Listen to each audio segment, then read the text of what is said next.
All right, let's dive right into this explainer and fundamentally change how you think about getting traffic to your website. Today we're talking about keyword psychology. We're going to shift our focus away from those arbitrary metrics and zero in on what actually pays the bills. Let's kick things off by challenging the single biggest myth in digital marketing right out of the gate. Your SEO tools are lying to you because search volume and difficulty don't matter if the keyword psychology is wrong. We've all been trained to obsess over finding that one magical keyword with massive volume and super low competition, right? Well, today, we're going to see exactly why that approach is totally backwards. It's basically a showdown. We're pitting vanity metrics against what actually matters for your business, actual paying customers. On one side, you've got ego keywords. Sure, they have massive search volume, but the actual intent to purchase, super low.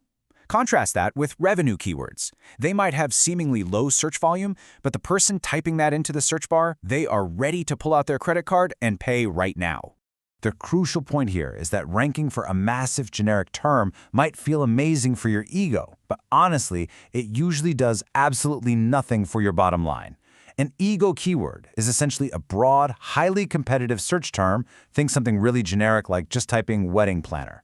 That might bring a massive flood of traffic, but it usually fails completely to generate actual business leads or phone calls. You get the clicks, sure, but you definitely don't get the clients. Mastering keyword psychology. Let's see how really understanding your user's brain completely flips the script. Think about this. I'd rather have 10 visitors ready to buy than 10,000 visitors who are just curious. This is why zero search volume keywords are your secret weapon. It's not about the sheer number of eyeballs. It is entirely about the quality of the traffic and the specific mindset of that searcher at that exact moment. Understanding user intent, really figuring out whether it's just informational curiosity or an immediate transactional need, absolutely must dictate your entire strategy. Listen, an emergency customer isn't looking for a blog post. They are ready to pay, and if you aren't ranking for their specific pain, you're losing money. If someone desperately needs a solution right now, they aren't casually browsing around. They literally have a credit card in hand. Ditching expensive SEO tools. Now that we know what we're actually looking for, let's explore how to find these golden opportunities without spending a single dime on premium software. By avoiding those massive keyword brawls, you can quietly capture highly specific, super lucrative local searches right under the noses of the big players. To beat giant corporations, stop targeting broad terms and start winning with specific long-tail keywords that solve local problems. You win this game by being the exact puzzle piece your local customer is desperately missing. Now check out this 3-step native framework. It gives you real-time data straight from the source about exactly what your targeted customers are typing. Google is literally handing you the test answers for free here. We call it the Google native trifecta. It's just 3 things: autocomplete, people also ask, and related searches. Step 1. Google Autocomplete. This is basically a live feed of real behavior from real people looking for services right now. Notice how we shift away from those broad, ego-driven terms and move into hyper-specific, localized variations. These reveal a customer's exact budget and their exact needs. Say we start with the basics, like wedding planner or wedding planning. Watch what happens as Google's autocomplete kicks in. Suddenly, we get wedding planner in Miami, affordable wedding planner, or, jumping to the other end of the spectrum, a luxury wedding planning company. We even start seeing highly specific roles being typed out, like independent wedding planner and coordinator, or professional wedding planner and coordinators.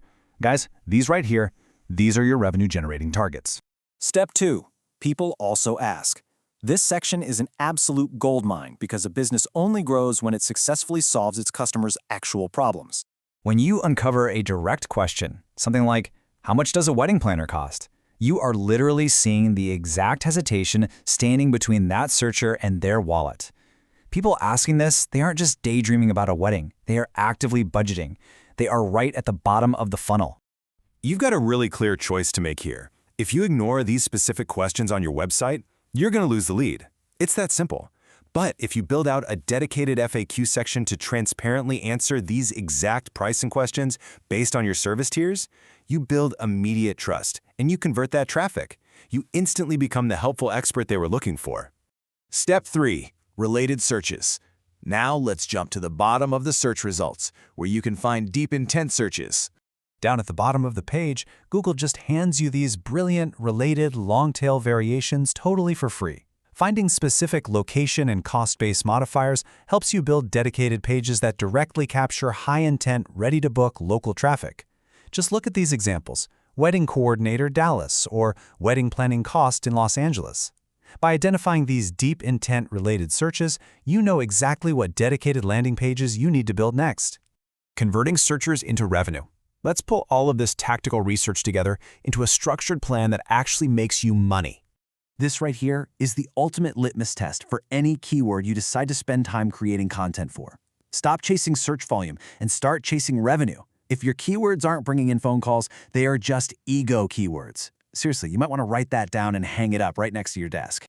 Now, if you spend just 20 to 30 minutes doing this research right natively inside Google, you can extract the exact volume of data you need to plan out an entire website's content perfectly. You're aiming for a healthy mix here. Roughly 60% of your list should be about 30 to 35 specific autocomplete and related keywords.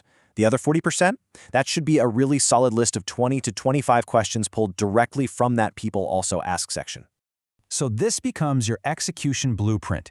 You're basically mapping the exact data you found natively on Google directly to the pages on your site that will capture those leads. Think about it like this. Your autocomplete keywords become your main service and location pages. Those 20 to 25 questions we found, they become your dedicated FAQ sections and blog posts. And those deep intent-related searches perfectly flesh out your subservices and transparent pricing guide. Remember, our job as optimizers isn't to trick the search engine, not at all. It's to clearly present the exact solutions our target audience is desperately looking for. Do not force Google to rank you. Instead, properly categorize and signal your specific, localized value so Google naturally understands and serves up your business. You just want to make it as easy as humanly possible for the algorithm to know exactly who you help. I want to leave you with this final, kind of provocative thought to really reconsider how you approach your entire digital presence moving forward. Are you building a business that solves real pain? Or a website built to feed your ego? It is absolutely time to start targeting the real users sitting behind the screen. Thanks so much for joining me on this explainer, and I'll see you next time.